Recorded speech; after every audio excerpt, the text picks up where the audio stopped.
Hello everyone, tonight let's let time take us to a place where the bells ring not to celebrate, but to remind us that life is sometimes made of echoes that hurt. Maybe you're listening to this video with the window ajar. Maybe the night air carries a scent that can't be named, like damp dust mixed with forgotten lavender. You know that moment when your body relaxes, but your mind still whispers. That's where our journey begins. Before you go to bed for good, if this kind of story touches something inside you, there are many others that live here. So, before you get comfortable, take a moment to like the video and subscribe, but only if you really like what I do here. If you want, tell me in the comments where you're listening from and what time it is there. Now, dim the lights, maybe turn on a fan to create that soft hum in the background, and let's begin tonight's journey together. Close your eyes if you want. I'll take you there. A time when the breeze brought not only relief, but also the smell of fear. The streets were not paved evenly. They were irregular, alive with footsteps, dust and splashes of a life that was more body than word.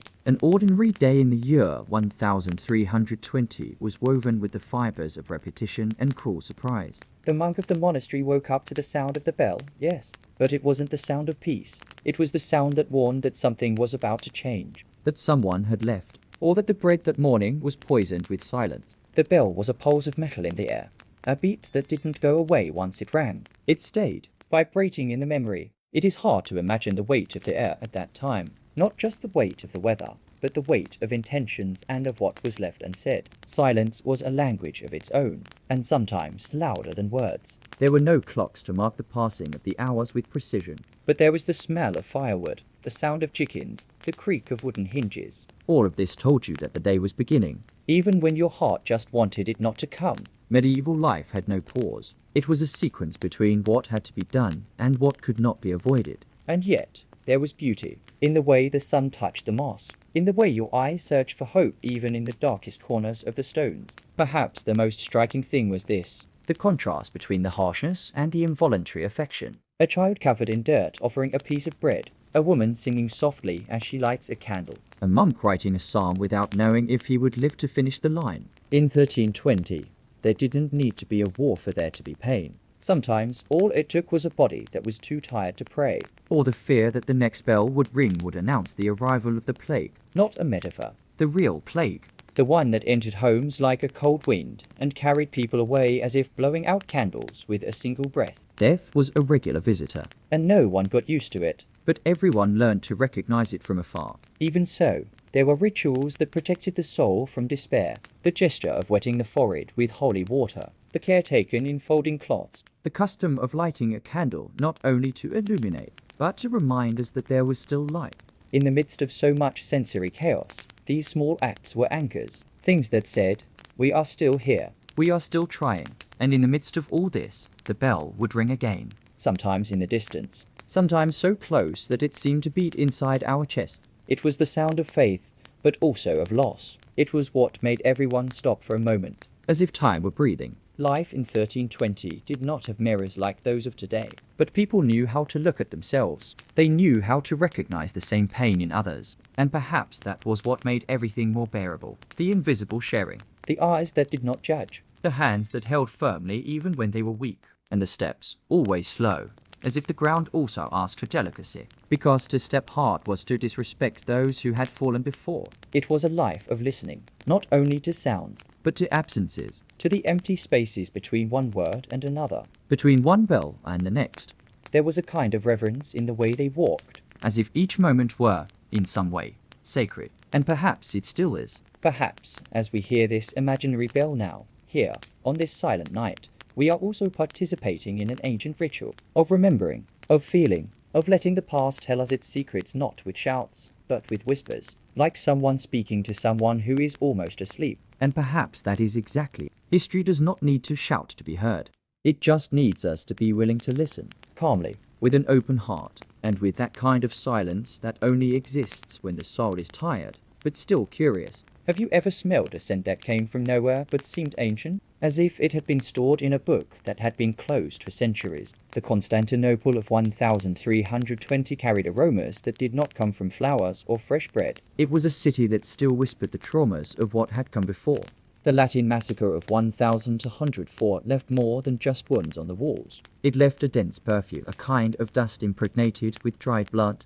burnt wood, and fear. Survivors said that the smell would not leave their skin or the stones. It was as if the city were crying from within, a cry that rose with the heat of the sun and spread with the wind. Monks walked through the alleys, muttering psalms. Sometimes they held cloths soaked in vinegar and herbs close to their faces. It was their way of trying to purify the air, but also of protecting their hearts. They said that the smell was that of a wounded soul, a collective soul, and that no one, no matter how holy, could escape from breathing it unscathed. They recited passages from the book of Psalms as if they were mantras of salvation, and each word sounded more like a lament than a prayer. Some wept.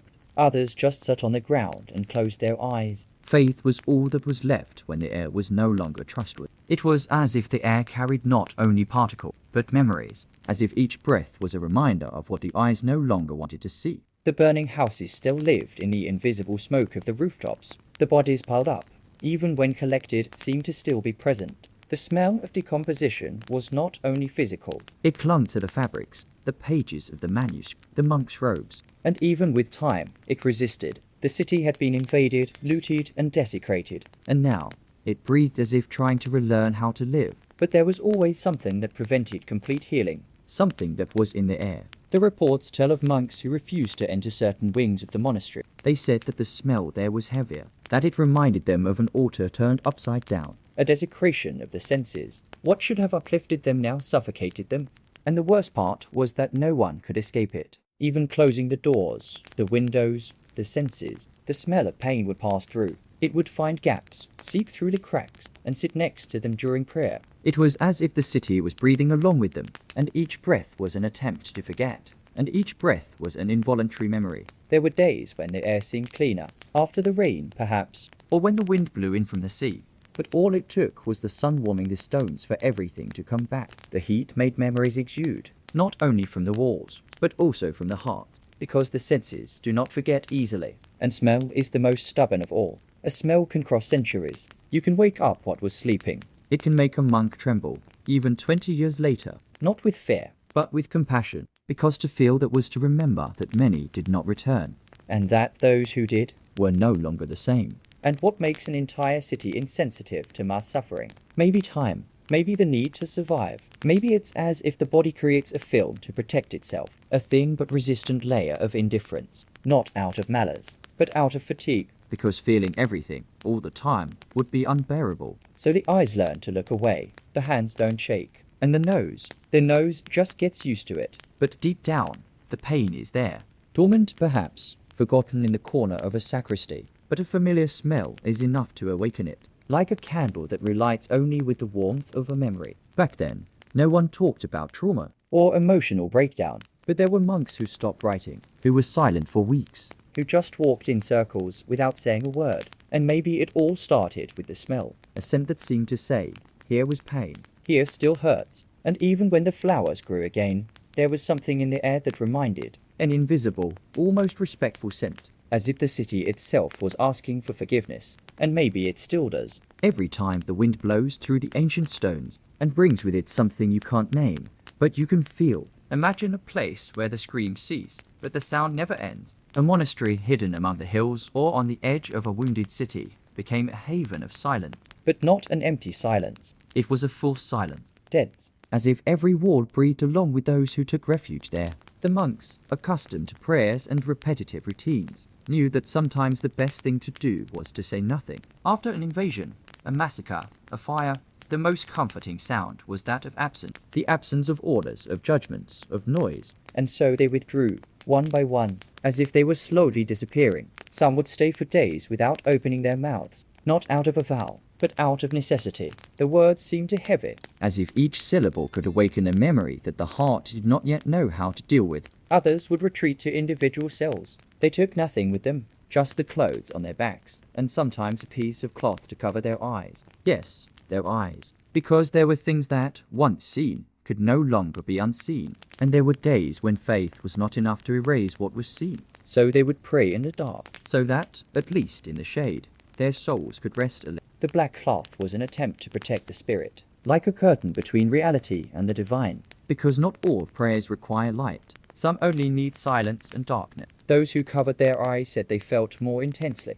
as if the words gained body, smell, and heat. Sitting on cold stones, they murmured names, sometimes of acquaintances, sometimes of enemies, and sometimes just noises that the heart needed to release. It was believed that, by closing his eyes, the monk became part of the invisible, one with the pain, one with the healing, one with the time that I needed to pass. Try to imagine this. You are sitting among them, in a room where light only enters through the high cracks in the windows. Dust dances in the air like particles of memory, and the only sound is that of others breathing, a slight creaking of knees, the whisper of an ancient psalm. No one speaks, but everyone says a lot, because there, in that space suspended between the world and the sky, the language is different. It is made of pauses, of contained tears, of gazes that do not meet, because seeing the other is also seeing yourself. And sometimes that hurts more than any invasion. Silence became a form of sensory protection, like a cloak that envelops without holding you back, that warms you without suffocating you. The senses, overwhelmed by images of violence, found shelter in absence. It wasn't an escape.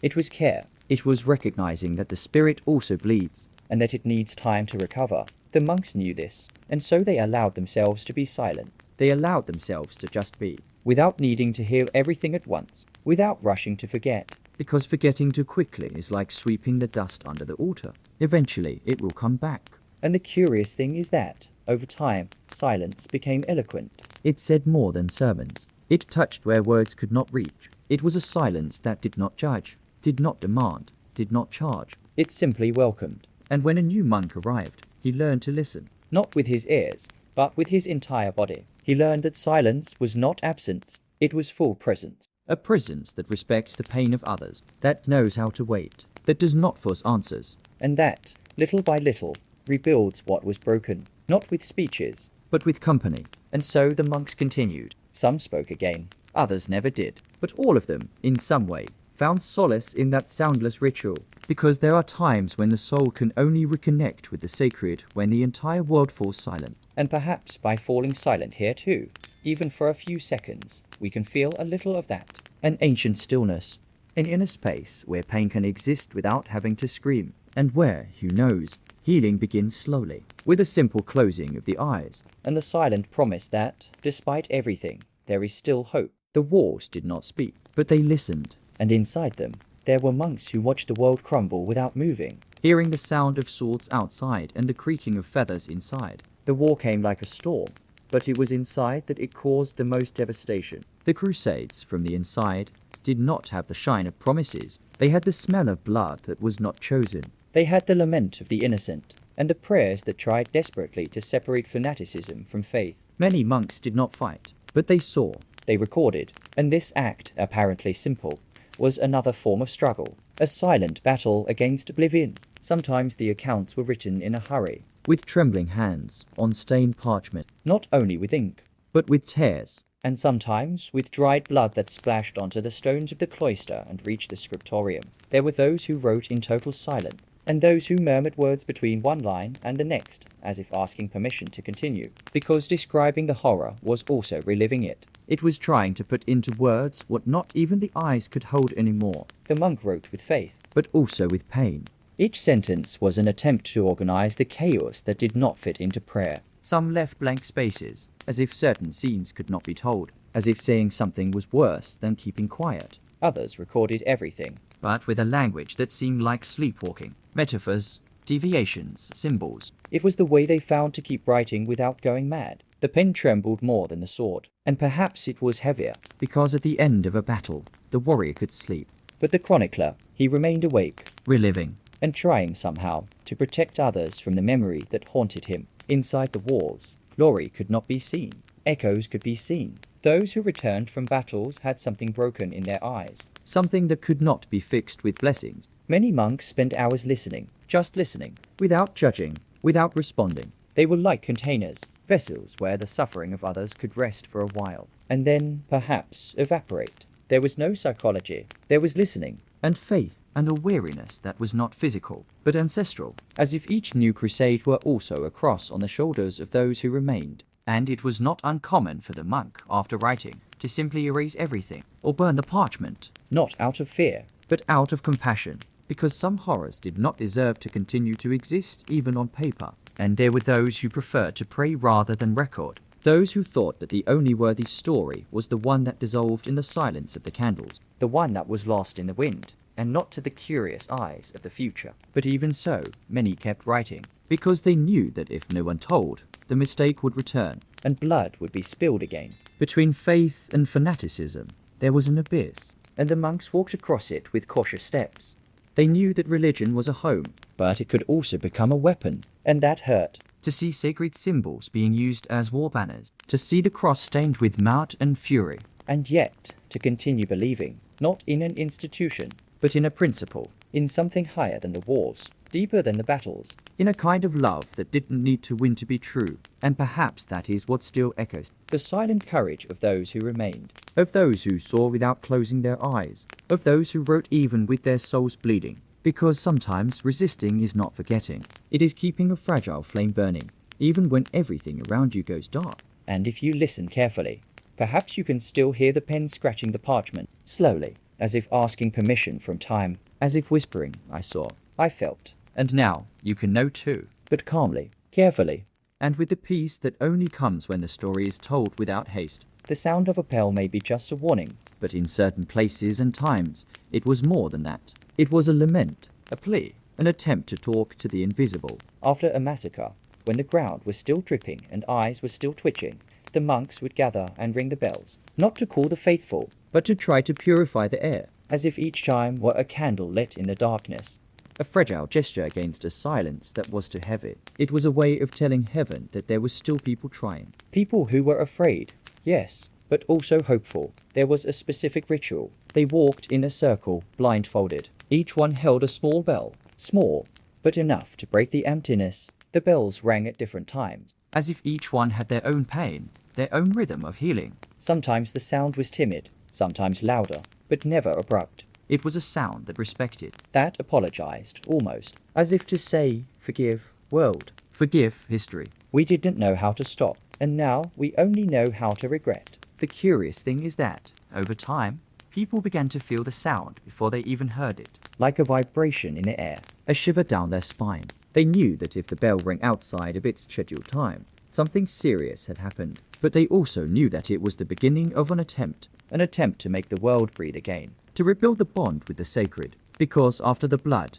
more than physical cleansing was needed. It was necessary to cleanse from within, and the monks knew that sound had this power, to open invisible doors, to touch places that no words could reach. They didn't speak during the ritual. They walked in absolute silence. Sometimes the ground was still stained. Sometimes the bodies hadn't been collected yet. And yet they walked, one foot after the other, as if their own bodies had become part of the prayer, as if each step were a musical note in a melodyless song, and each chime, a tear that slipped from time, a plea for peace thrown into the air. No answer, perhaps, but with the hope that someone on some plane was listening. After the ritual, they returned to the cloister in silence. Some cried, others just sat and breathed, as if something had subsided that they could not name. The bells still echoed inside them, a subtle vibration that took a while to pass, but it did not bother them. It was like the sound of a heart trying to remember its own rhythm, trying to align itself with life again. The prayer came later, but there was no need for words. The sound that hung in the air was enough, like an invisible embrace between those who stayed and those who left. The effects of collective trauma were not ignored. Even without modern names, the monks recognized the signs, the empty gaze, the body that did not rest, the spirit that seemed trapped in another time. And so, the sound of the bell was also a call back, as if to say, it is still today. You are still here. Breathe, walk, pray, ring the bell if you need to. It does not cure everything, but it starts something. And sometimes what we need most is a beginning. And so, each chime became part of the memory, not like an open wound, but like a spa that sings. Because the bell, more than a tool, was a symbol of humanity, of attempt, of humility in the face of the incomprehensible. It was the sound of a time that knew its own fragility, and that, even so, chose to continue. So if one day you hear a bell in the distance, maybe it is just the wind, or maybe it is the echo of a time when even sound wanted to heal, and that, somehow, is still trying. There are days when everything changes. Even faith changes its texture. In Busiest, in the summer of 1209, the city was a field of silence after the storm. The invasion spared no one, not the temples, not those who knelt down asking for mercy. When the monks returned, They found the ground where they prayed covered in blood, the loudspeakers marked by hands that had slipped trying to save themselves, and the altar, once shining, was now a shadow, a sacred place made profane by human acts. And yet they entered, with slow steps, with loud eyes, and with buckets of holy water in their hands. The water, previously used for blessings and baptism, was thrown over bodies, over stains, over memories that were still fresh, but not in a hurry, with a care that resembled affection, like someone trying to wake a brother without scaring him. Each movement was a prayer, each drop a disguised tear. The monks did not speak. They simply poured the water gently, as if, by touching the cold skin, they could restore a little dignity to those who had left in chaos. It was a gesture of resistance, of saying, here, there is still something sacred. They also washed themselves, not out of disgust, but out of spiritual necessity, because touching so many bodies, feeling the weight of so much death, left invisible marks. The holy water on one's own forehead was more than a ritual. It was a request that it would not remain trapped inside, that the pain would not turn into a stone in one's chest. There were monks who cried in silence as they wet their own eyes. They said the water burned, but not because of impurity, out of remembrance, because, at that moment, everything hurt, even faith. There were those who questioned, is it possible to purify the impure? But for them, that question didn't matter. The gesture was what mattered, the attempt, the repeated movement of cleaning the floor, even knowing that the blood would appear again the next day. It was a cyclical ritual, and also a silent mourning. The temple had been stained, but not abandoned, and each damp cloth, each splash, each spilled drop, was a way of saying, we are still here. We still believe. Even among the ruins, the smell of the place changed. First it was iron, sweat and fear, then vinegar, incense and herbs,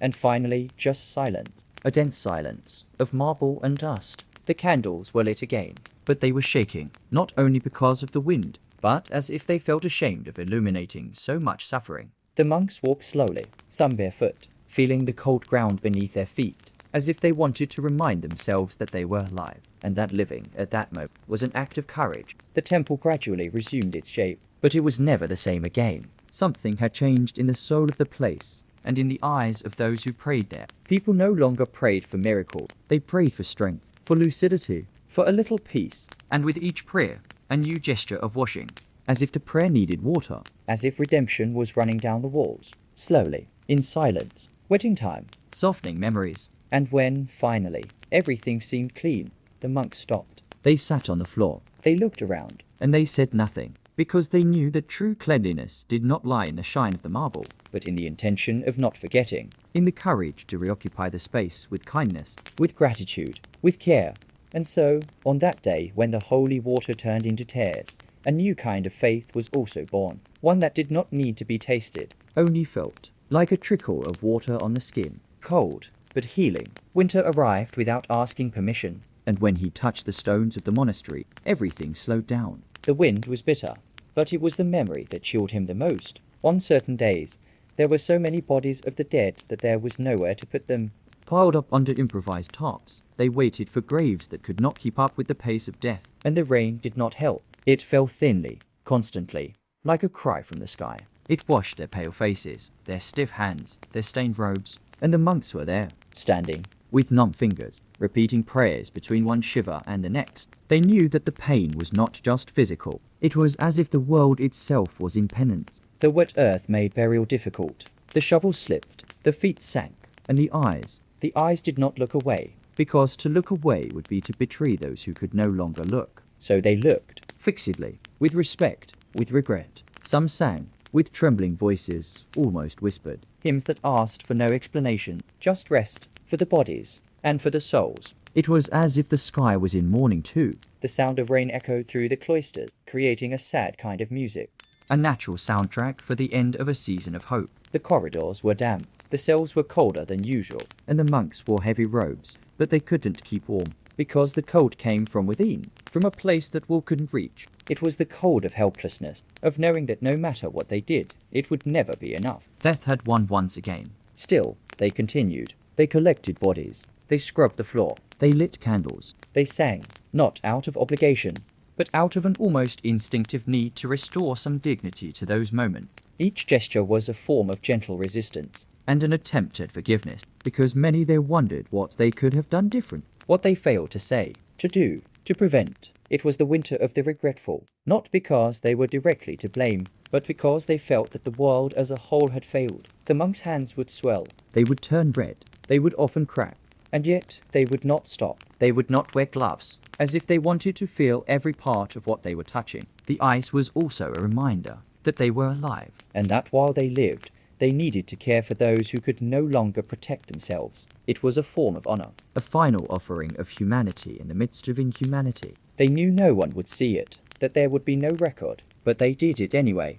At night, when they returned to the monastery, the bells did not ring. It was as if even they were in mourning. The silence stretched on for hours. Only the sound of water running down the corners of the windows, and the prayers continued, slow, more spaced out, as if each word needed to overcome the cold to exist. Some monks fell asleep on the floor, exhausted, with their faces still damp. They dreamed of dry fields, of sun, of hugs they had not given, and sometimes they woke up with the feeling that something had been forgiven, but they did not know what. And so that winter went on, with its grey days, its nameless dead, and its silent cares, a time when faith was tested not with doubts, but with weariness. And yet it remained, not as a certainty, but as a gesture, as a soft song, as a body bent over before that which cannot be understood, because, in the end, perhaps it was not about understanding, but about staying there, amidst the rain, the corpses, and the hope that, somewhere, the warmth would return. After the violence, there was a different silence, an emptiness that could not be filled with words or prayers, and the monks, even exhausted, knew that there was one more act to be done, fasting, not as an imposed penance, but as an intimate response. It was as if the body was saying, I cannot accept food while so many were forcibly taken from the table. For days, the food remained untouched in the pots, the wooden spoons lay clean, and the refectory became a temple of absence, of respect, of unspoken pain. The silence was absolute. No one asked who would fast. No one asked, but everyone knew. Some only drank water, others nothing. They sat at the table as usual, but without serving themselves. And that was enough. It was a shared gesture, a pain shared between brothers who understood that eating at that moment would be like forgetting too quickly, like moving forward without looking back. And they wanted to remember, at least for one more day, at least until their hearts accepted the warmth of bread again. There in the refectory was different, thicker, almost still. The smell of vegetable soup, when it appeared, seemed embarrassing, as if it were apologizing for existing. And stomachs did growl, yes, but no one was ashamed of it, because that sound was, in a way, also a prayer. Hunger became part of mourning, a physical way of carrying what the soul could no longer hold on its own. And there, in the shadows of the cloister, the monks fasted for everyone, for the living and the dead, for those who had left without saying goodbye. There was a kind of beauty in it, a raw delicacy, a body that refused to be nourished until the soul could breathe peacefully again. It was as if each spoonful of absence was an attempt at redemption, a way of saying, we still feel, we still care. The world may go on, but inside, we are still in that moment. And that gesture, so silent, spread. It inspired. Even the youngest, inexperienced in grief, learned the language of fasting, not taught, just lived. Sometimes during those days, the monks would write more, or meditate for a long time before the candles. The prayers would take on a different rhythm, slow, more hesitant, as if each word had to pass through the empty body before touching the divine. And yet, there was faith, a faith that did not shout, that did not show itself, but that trembled there, in the middle of the stomach, in the weak warmth of the hands, and in the dull glow of the eyes. Because believing, at that moment, was simply continuing to breathe. Over time, the appetite returned, but never all at once. First, a piece of bread, then, perhaps, a warm broth, always with ceremony, as if each bite were a reconnection with life, a subtle permission to move on. And even when the food was already on the plates, people still ate in silence, because the memory was still there, sitting at the table, in the form of absence, in the form of longing, in the form of respect, and silence continued to be part of the meal. And so, fasting was not just a ritual, it was a language, a way of saying what one could not say, and above all, an attempt to sustain the world with one's own emptiness, because there are times when eating feels wrong, and choosing not to eat is all one can do to remain human. And then, in time, food would taste good again, and the body would be grateful again. But it never forgot, because fasting left its mark, not on the stomach, but on the soul. And now, the soul was more sensitive, more alert, more alive. There was a monk who wrote every day. His hands were steady, his eyes alert. But after a certain massacre, something changed. He began to cover his eyes while he wrote, not out of vanity, nor superstition, but because he could no longer bear to look. The image of the destruction was still fresh in his mind.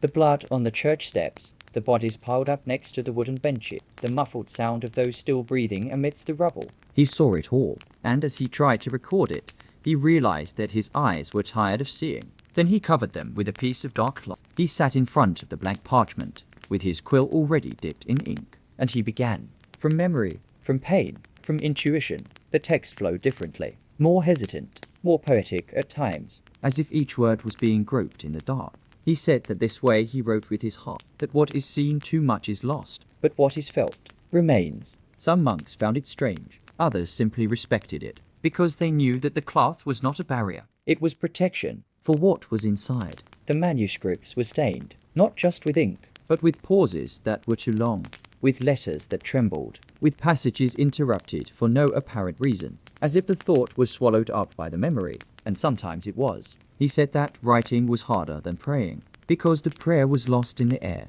but the written word remained. It was stone, it was witness, and some witnesses no longer wanted to remember. There were entire pages covered by a single line. Today, I preferred not to see, and that was enough. He wrote with his back to the field. I would never return to the place all happened. He said that the parchment felt it too, that you couldn't force the paper to receive horrors. You had to be delicate. You had to ask permission from the page, as if each letter were a drop that weighed down your heart. And over time, other monks began to understand. They too began to write more carefully, with more silence, with less desire to narrate everything, and more desire to preserve the essential. What hurt? What trembled? What still breathed? Some manuscripts from this period were lost, burned, hidden, forgotten, but those that remain carry a kind of shadow, not in the text, but in the blank space, in what was not said, in what was left unwritten. And therein lies the most authentic pain, the absence, the space left by a scream that did not fit, a gap of silence between two words that never met again. And the reader, even without knowing it, feels it, that there was something heavy there, and that it was respected enough not to be forced to exist on paper. The chronicler's eyes, even when covered, saw more than many, because they saw with their whole body, with a tired soul, with a raw heart, and that made his texts as small monuments of silent pain. No graphic description, no attempt to shock, just gestures, aromas, pauses, and that was enough to recreate the world, a wounded world, but still sacred, still worthy of being remembered, even with closed eyes. And so he continued, writing little by little, always in the dark, always carefully, like someone holding something too fragile to be exposed to light. And perhaps by closing his eyes, he could see better. He could see not only what was, but what was left, what still pulses silently in the cloisters, in the books, in the memories of those who dare to tell stories even when everything seems like noise. And there, in that blind writing, there was more light than in many visions. Not every smell can be explained. Some do not come from the body. They come from something that lingers, that remains even after cleansing, even after time. The monks believed that violent death had a smell of its own, an odor that was not only physical, but spiritual. They said that when someone died of anger or fear, the soul left a trail, and that this trail permeated the hallways, the cloths, the books, a smell that could not be recognized, but could be felt, like a chill, like an uneasiness that started at the back of the neck and went down to the stomach. That's why the monastery corridors were filled with incense, rosemary, myrrh, lavender, camphor. Each plant had a function, a promise, and the air became thick, almost visible. But that's what they wanted, for the smell of the wounded soul to be lost in the perfume of the herbs. It was a form of protection, not against the dead, but against what they left behind. Trauma had a smell, they said, and it needed to be purged. They breathed deeply, even when the incense stuck their eyes, as if the oxygen there came from another world. There were monks who fainted, not because of weakness, but because of excess, because the body reacted. The sense of smell captured what the other senses still denied. And then came the prayers, not spoken, thoughtful, as if each breath were a request for purification. Faith mingled with the air, to the point that one no longer knew where the perfume ended and hope began. Some monks believed that, by breathing in incense, they were inhaling light, absorbing what was sacred in the air. And in this way, they protected the soul. Even if the body suffered, the relationship between smell and seeing was profound. A very strong, very present odor was seen as a sign of something resolved, of a presence that still lingered. That is why, even days after a massacre, the monks continued to burn herbs. They left smoking pots in the corners of the corridors, on the altars, in the cells. The entire monastery smelled of a mixture of burnt flour in the past, a past that resisted, and that needed to be negotiated, softened, and soothed by the daily ritual of purification. Breathing became a conscious act, a spiritual gesture, as if the air carried messages, warnings, requests for help.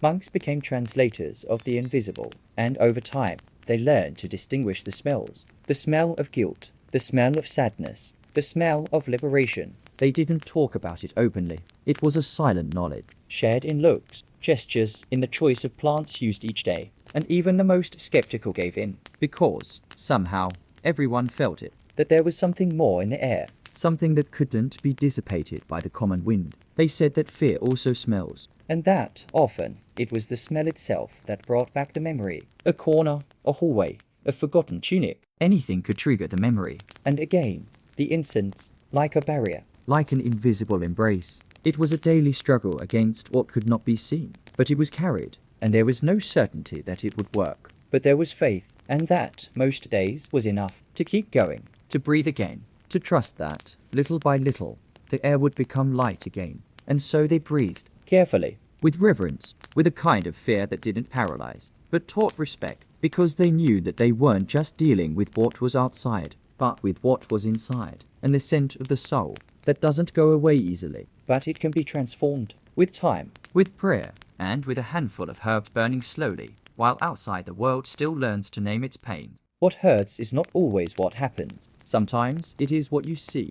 And on a moonless night, soldiers broke through the gates of the convent. They did not come with words. They came with steel. The silence was broken by short, sharp screams that soon died away. Monks were dragged. Priests pushed against the altars, relics broken in half. The sacred became a scene of horror. And in the midst of it all, one monk remained, alive, hidden, with his eyes closed, not for fear of what they might do to him, but of what they were already doing to the others. He stayed like that for 3 days, lying among the remains of wood, covered in clods that smelled of wax and old dust. He didn't move. He didn't open his eyes, because he knew that if he saw it, he wouldn't forget it, and he had seen too much already. The sounds came filtered, muffled, but they were enough. The sound of a body falling, of a breath cut off in mid-air, of footsteps that hesitated, as if searching for more victim. And in the darkness beneath his eyes, the monk prayed, not with articulate words, but with short repetitions, like an anchor that held him to life. He later said that his closed eyes were like a wall between him and the abyss,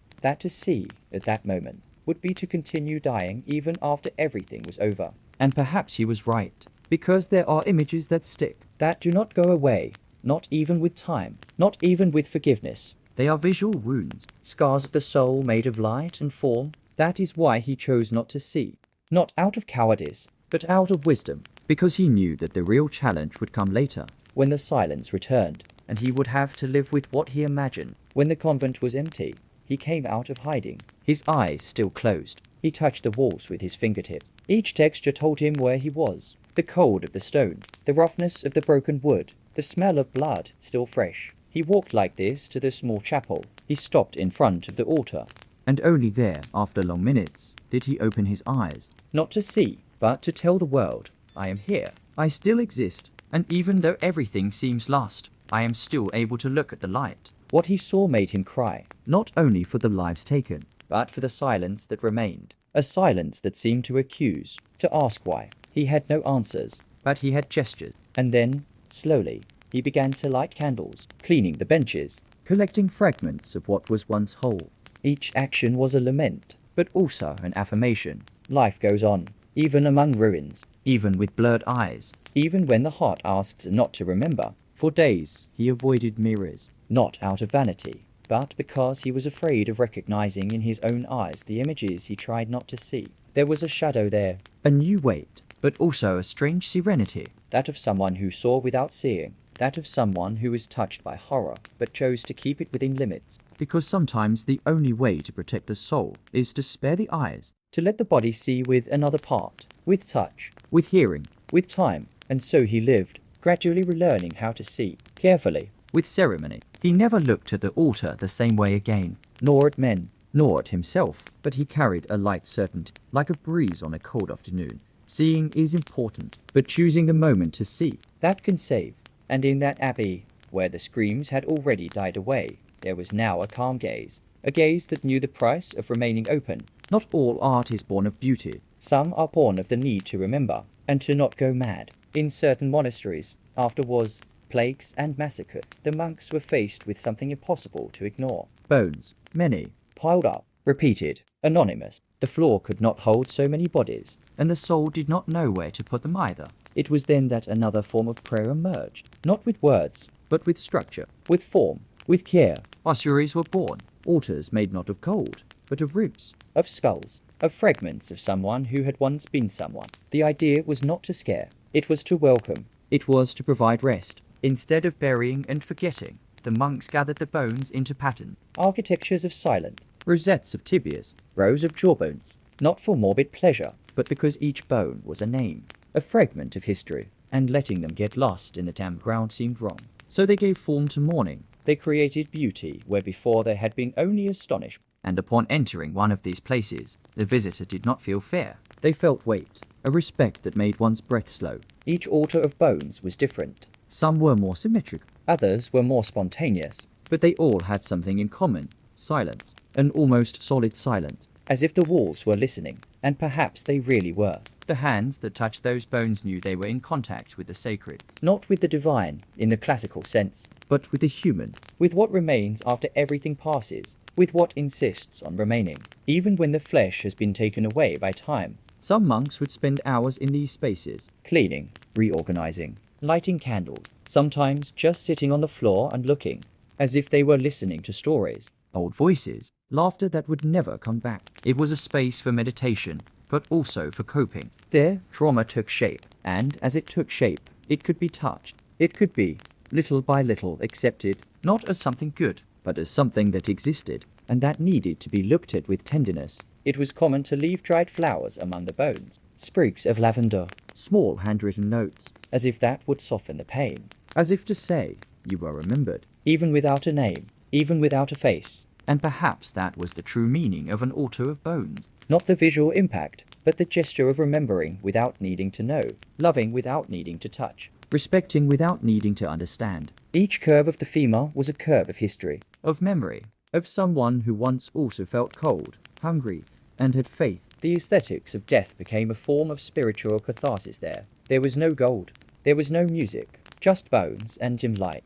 But that was enough. The altar was beautiful, yes, but not in the traditional sense. It was beautiful because it mattered, because it sustained, because it allowed pain to exist in a concrete way, for the invisible to gain structure. And so, whoever entered there did not leave the same. They left lighter, or fuller. It's hard to say, but something changed. And perhaps that is what the monks wanted, that the pain would not be lost, that it would be transformed, not into weight, but into space, into prison, into symbol, because to forget would be to repeat, and to remember. Remembering can save, even if it is through an altar made of bones, an altar that silently sings the name of each one, even those whose names we will never know, because, deep down, we all belong to the same choir, and each bone is a note that still resonates softly in the memory of time. The ground also holds memories, and there are soils that do not dry out, even when the sun insists. Around certain monasteries, the fields seemed to breathe pain, not because they screamed, but because they whispered with each step. The earth was dark, clay mixed with ancient blood. With each rain, the mud gained color, and the monks, even accustomed to the routine of the days, stepped there carefully, as if the ground itself asked for silence, as if each footprint was a violation of something sacred and still in mourning. They walked barefoot, not out of habit, but by choice. They felt the texture of the earth, the coldness of the humidity, and sometimes what seemed like stones were bones, fragments of a time that had not yet passed. The monks knew this, and so, before entering the monastery, they washed their feet. They used vinegar and salt, a simple solution, but it burned, and this burning was part of the ritual, a slight pain, as if the body also wanted to remember that, even without a wound, there was something to purify. The feet were cleaned in silence, one by one, as if it were a private mass. The water ran dark, not because of the visible dirt, but because of the memory it carried. It was a repeated gesture, almost meditative, an offering, a way of saying, I came from there, but I entered here in another way. The monastery was a refuge, but not a separation, and the monks knew that the pain of the world was in their clothes, in their hands, in their eyes, and above all, under their feet. It wasn't about obsession, nor guilt. It was more of a deep respect, an acknowledgement that the ground also feels, that the ground keeps the echoes of what fell upon it, that every drop of blood spilled there, no matter how small, changed the landscape. And so, no one ran, no one spoke loudly. Sandals were left aside. The direct contact of skin with the earth was like a conversation, a listening, a prayer without words, and silence walked along with it. Some said the ground still seemed to pulse, not as an illusion, but as a prison, as if beneath the mud there was still untold story, cries that had never found an ear, and by stepping there, the monk became part of it, a witness, a link between now and then.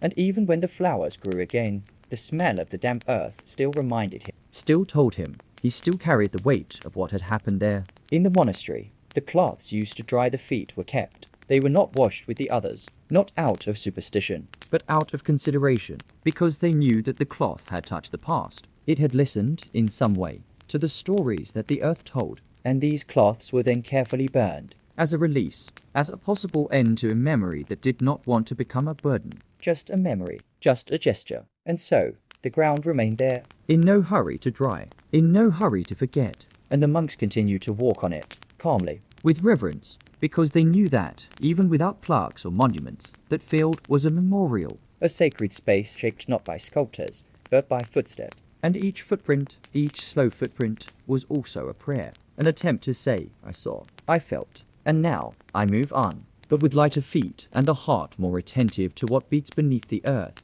There were days when Mass would begin but not end, not for lack of faith, but for excess of pain. The monks would gather as usual, candles lit, incense rising in slow spirals, sacred words echoing between the cold walls. But something hung in the air, a tension that did not come from the present, but from what had happened before. It was as if the temple remembered, as if each chant echoed back recent memories. And then, in the middle of a reading or a chant, silence would fall, heavy, final, as if even God had withdrawn for a moment. Some monks fainted, others simply stopped speaking. Their voices faltered, their bodies trembled, and the liturgy, which was so familiar, became unattainable, like a broken bridge over a turbulent river. The words of the rite came out crooked. They hesitated, as if they knew that, at that moment, they could not touch the divine without first going through the pain, and the eyes of those present sought support in each other. But there was little to do. Just breathe, wait, accept that this Mass would not be like the others. It wasn't a lack of preparation. There were too many memories. The image of fallen brothers in the cloister, the smell of newly collected bodies, the traces of blood still visible in the corners of the altar, and above all, the weight of what could not be prevented. Celebrating in the face of this required more than faith. It required a strength that sometimes did not come. And that was okay. The monks knew. They had learned that the liturgy, to be true, needed to be human, and that humanity, at that moment, was too wounded to sustain the words until the end. Time stood still. No one left. No one stayed. They stayed there, sitting, standing, in silence. Some closed their eyes. Others looked at the ground, as if they were searching for a stability in the cold stone that their spirit could not find. And so, even without an end, that Mass happened in a different way, more intimate, more honest, because faith, at that moment, was to continue being present even without being able to pronounce the sacred names. It was to accept the unfinished, the interrupted, that which trembles and cannot be sustained. Then, sometimes hours later, someone would blow out the candle. Someone else would put away the books. No one would talk about what had happened. There was no need, because everyone knew. They had felt the same thing. A lump in the throat that could not be removed with words. An emptiness in the chest that could not be filled with songs, but that still needed to be respected. And respect, in that place, manifested itself in the permission to stop, to not force, to let time heal little by little. The following Masses were different, more leisurely, more gentle, as if they were feeling their way back to normality, but never exactly as before, because something had changed. A new vulnerability hung in the air, and with it, a deeper kind of reverence, not only for God, but for humanity, for what feels, for what hesitates, for what never ends. And the monks understood that this was also prayer, that silence in the face of pain was sometimes truer than the most beautiful psalm. And so they went on, with unfinished masses, with hesitant faith, with prayers that shook more than they healed. But they went on, because they knew that, in the end, the sacred can also be imperfect, that there is beauty in the attempt, that there is communion even in failure, and that, perhaps, those masses that no one could finish were the closest to the divine. At night, the smell rose, not with the wind, but with the silence. Through the abbey window, the monks felt the invisible presence of the wounded city. It was no longer corpses before their eyes. It was the air. The air brought a constant reminder that the world outside was still bleeding. And even with the doors closed, the pain crept in, slowly, persistent. The corridors filled with an aroma that the monks called the weight. They could not explain it, but they could feel it. It was something between the dampness of the earth, rotting flesh, and a kind of absence. An absence with a smell. To endure, they improvised. They slept with cloths soaked in herbs under their noses. Lavender, eucalyptus, sage leaves, sometimes chamomile. The smell of the plants competed with that of the world. It was a form of sensory resistance. Not an escape, but a relief. A simple gesture that said, I still want to feel something else. I still want to sleep with the hope that the air might be light. And even if it wasn't, the monks tried. A folded cloth, a deep breath, an exhausted body. And sleep came. Or at least a possible rest. Some people placed small branches under their pillows. Others hung dried bunches on their beds. The most sensitive preferred to cover their heads with a cloak. They created a cocoon, a bubble of silence and neutral smell. It was a delicate struggle, a nightly battle against habit, because the greatest fear was not feeling. It was getting used to it, getting used to the smell of tragedy, to the heavy air, to the world in ruins, and gradually losing the ability to perceive, to react, to mourn. The smell of death was nothing new, but now it was constant, and that made it more dangerous. It was no longer a shock. It was a permanent background, an olfactory trail that accompanied the days, and the monks knew that if they didn't take care of it, the smell would stop bothering. It would become part of their daily lives, invisible, insensible, and with that, something precious would be lost. Compassion, connection, amazement in the face of suffering, everything that made faith alive. There were reports of monks who would wake up at night, sweating, even in the cold. They said they had dreamed of the city, of the empty streets, of the dead who came asking for shelter. They didn't speak. They just looked. And even when they were asleep,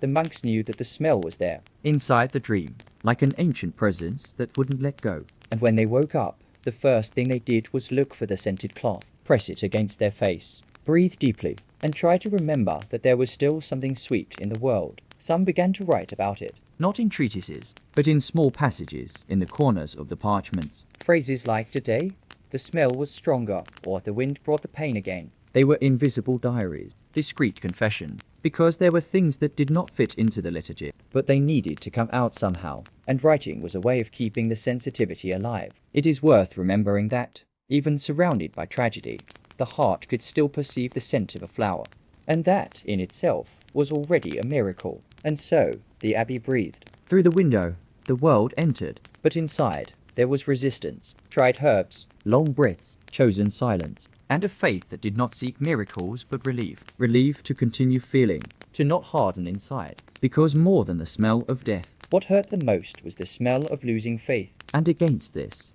the monks fought, with cloths, with prayers, with small gestures, so that, each night, the air would still bring a little hope. Some nights seemed longer, not because of the time, but because of the weight. On those nights, the monks turned to the rosary, but not as an automatic ritual. It was something deeper, a thread that connected the present to the invisible. The dark wooden beads slid between their fingers, one by one, and each movement was a request, or a memory, or just a silent wish that the world would make sense again. They didn't rush, they didn't count, they just kept going, as if there was no end, and in a way, there really wasn't. There were monks who would spend hours like this, sitting under the dim light of a candle, their eyes closed, their bodies motionless, only the almost imperceptible sound of the beads touching each other. It was a soft sound, comforting, like a whisper repeated in the night. And in that silence, each Hail Mary became an anchor, an attempt to not sink into the dark sea of tiredness, pain, and hopelessness. Because to repeat was to survive. To repeat was to keep the heart beating at a rhythm the soul could still bear. Sometimes they didn't say the words out loud. They just thought. Other times, they murmured softly, like someone talking to someone who has already passed away. Each bead on the rosary was an unspoken name, a forgotten face, a memory that insisted on coming back. And even though their fingers hurt, they kept going, because stopping was like waking up from a dream that hurt less than reality. It was a prayer that asked for nothing, just presence, just continuity, just a truce. Some rosaries were smooth, worn from use. Others were handmade, with irregular beads. But they all carried a story of faith, of fear, of trying. Because the rosary was not just an object. It was a map, a path that the mind could follow when the body no longer wanted to move. And walking inside was sometimes the only way to go. To not stop completely, to keep a part alive while the rest tried to heal. The movement was always the same, but never the same, because each night brought a different pain, a different longing, a new doubt, and the rosary adapted to this. It was flexible, it was patient, it was a constant presence when everything else seemed to slip away. And the monks knew that, even if the words were lost, the gesture was still valid, the intention was greater than the form, and the soul, even without understanding, was grateful. Some people fell asleep holding the rosary, their fingers still wrapped around the last beads, as if the prayer had ended. And maybe it hadn't, because there were things that didn't end with sleep. They continued. In the dream, in the body, in the silence that remained in the room after the candle went out, and the rosary there, next to them, was a reminder that the sacred can be simple, it can be repetition, it can be just being. And so the nights passed, not measured by the clock, but by the beats, by breathing, by the light that slowly faded. The endless rosary was not a mistake. It was a choice, to keep praying even when there was nothing to pray for, to keep feeling even when everything was numb, to keep remembering, with love, what hurt, because, deep down, repeating is a way of loving. And loving in that abbey was the longest prayer of all. There was a custom that few people knew about. In the days following a massacre, some monks would write letters, not to authority, nor to official record. They were letters addressed to the families of the victim, to the children who would never know what happened, to the mothers who never received a body, to the wives who would sleep waiting for someone who would never return. The monks wrote as if they were speaking to time, with a love that was not theirs, but which they welcomed instinctively. And at the end, they folded the letters carefully, but they did not send them. They were burned in small hidden fires, not out of fear, but by choice, because they knew that, when they arrived, those words might cause more pain than comfort. And there was something sacred in letting the fire read it first, letting it take the message to another place. A place where, perhaps, souls could understand. It was a writing that sought no answer, nor justice. It was a mourning that was done in silence, with ink, paper, and slow flames. Each letter had its own weight. Some began with names, others with mementos, subtle descriptions. A sentence like "his eyes were open" could contain the world, and even without an addressee, the monks put it all there. What they saw, what they felt, what they couldn't stop, and above all, what they wished they had said. Words that didn't fit in the psalms, or in the masses, but that found shelter on the page, at least for a while. Writing was a way of touching what could no longer be touched, of prolonging one's presence, of offering, even if in secret, a gesture of care, as if to say, "You have not been forgotten. I saw you. I felt your absence. And even if no one speaks your name anymore, it echoes in me." And then, before the pain became too great, the fire, the gentle fire, not of destruction, but of transformation, of surrender, of passage. Some monks kept ashes, small envelopes with fragments of letters. They didn't show them to anyone. They just knew they were there. And that was enough. It was like carrying a part of history in their pocket, like an invisible reliquary, a secret between them and those who were absent. And in the most difficult moments, they would write again. New letters, new silences, new controlled files. It was a cycle, a discreet way of keeping alive the connection with those who had already passed. There was no liturgy for this, no rules, no official blessing, but everyone knew and respected it, because writing was a sacred act. Even if ephemeral, even if secret, the parchment was the confessor, the fire, the confidant, and the monk, just a link between what was and what still beats, between pain and delicacy, between words and silence.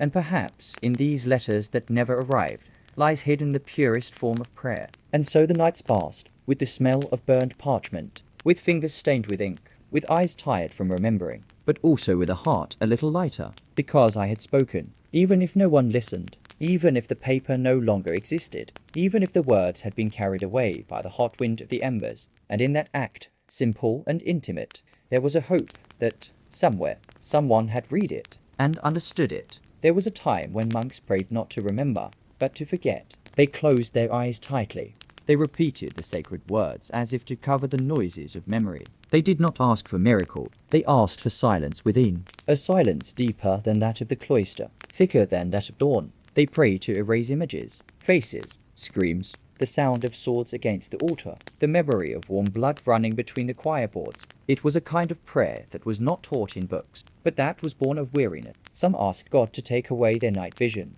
that they would no longer dream, that their minds would become empty spaces, like empty cells. Others begged for selective forgetfulness, that they would only remember the flowers, the psalms, the peaceful faces, but their brains would not obey. And so prayer became a refuge, a place where the monk could place his pain and leave it there for a while. Like someone who places a burden on an invisible altar, there were days when prayer was just a repeated word, without meaning, without form, just sound, like the babbling of a child, like a soft wind against the walls of time. And yet, it was prayer, because it came from a place of truth, from a calm desperation, from a subtle desire to continue existing without carrying so much weight. They knew that forgetting completely would be impossible, but there were degrees of remembering, and sometimes that was all they asked for, to remember less, not out of indifference, but out of survival, because remembering too much is like breathing heavy air, and the spirit, already wounded, needs lightness to carry on. That's why the prayers took on a slower rhythm, almost a lament, words that glided carefully, like someone treading on fragile ground. And the monks gradually learned to deal with this new form of faith, a faith that didn't demand answers, that didn't promise a cure, but that offered companionship. They spoke little among themselves about it, but a look was enough, a gesture, a deeper sigh at the end of a prayer. Everyone knew. Everyone carried too many images, and even those who seemed more serene had their sleepless nights, their mornings when the light was not enough. And that was when prayer became more precious, because it was not made of certainties, but of attempts to make the mind a little more habitable. Some wrote short sentences on pieces of paper. Forgetting is also a kind of forgiveness. Others carved small symbols into the wood of the bench, personal rituals, like anchors for moments of inner turmoil. And in these gestures, however small, there was something grand, an honest recognition of one's own fragility, and a gentle trust that time, together with faith, might soften what the world had left so harsh. And so, the prayer was transformed from supplication to consolation, from lament to song, from heaviness to breeze, because praying to forget was not giving up. It was choosing which part of the pain to carry on, which to let rest. And in the silence of the cloisters, where the light entered in oblique beams, and the incense still danced in the air, the monks continued, with their eyes closed, not out of denial, but out of care. Because sometimes the heaviest thing is not what one experiences, it is what one remembers. And even that, with time, can become light, with faith, with patience, with silence. It was slow, almost imperceptible. First a flower, then a song. Small signs that something inside the abbey was beginning to... It wasn't joy, not yet, but a timid form of lightness, like a ray of light entering through a forgotten crack. After so much mourning, the monks began to realize that life persisted, even amidst the rubble, even amidst memories. And perhaps that's why, without making a fuss, they began to leave small vases of wild flowers in the hallway. Nothing grand, just a gesture. But that gesture said a lot. The dining room, once so silent, began to have a new sound. The clinking of spoons, a stray phrase, a brief smile between two brothers who had not looked at each other lightly for months. No one forced it. No one asked. But the human body, even when injured, seeks to reorganize itself. The soul, even when tired, seeks new meanings. And faith is still there, not as a miracle, but as a breath of fresh air, like a breeze that refreshes without us noticing. It was the beginning of something, a reconstruction from within. The rituals had also changed. They were still slow, but now they had softer pauses. Some monks began to sing again, low, harmonious, almost timid voices, as if asking time for permission to rise again. The wine at Mass had a different taste, not because of its flavor, but because of its intention. It was the same liquid, but now it was shared with a different disposition. Less guilt, more presence, more gratitude for still being there, for still being able to touch, feel, breathe. And over time, the spaces of the abbey began to breathe again.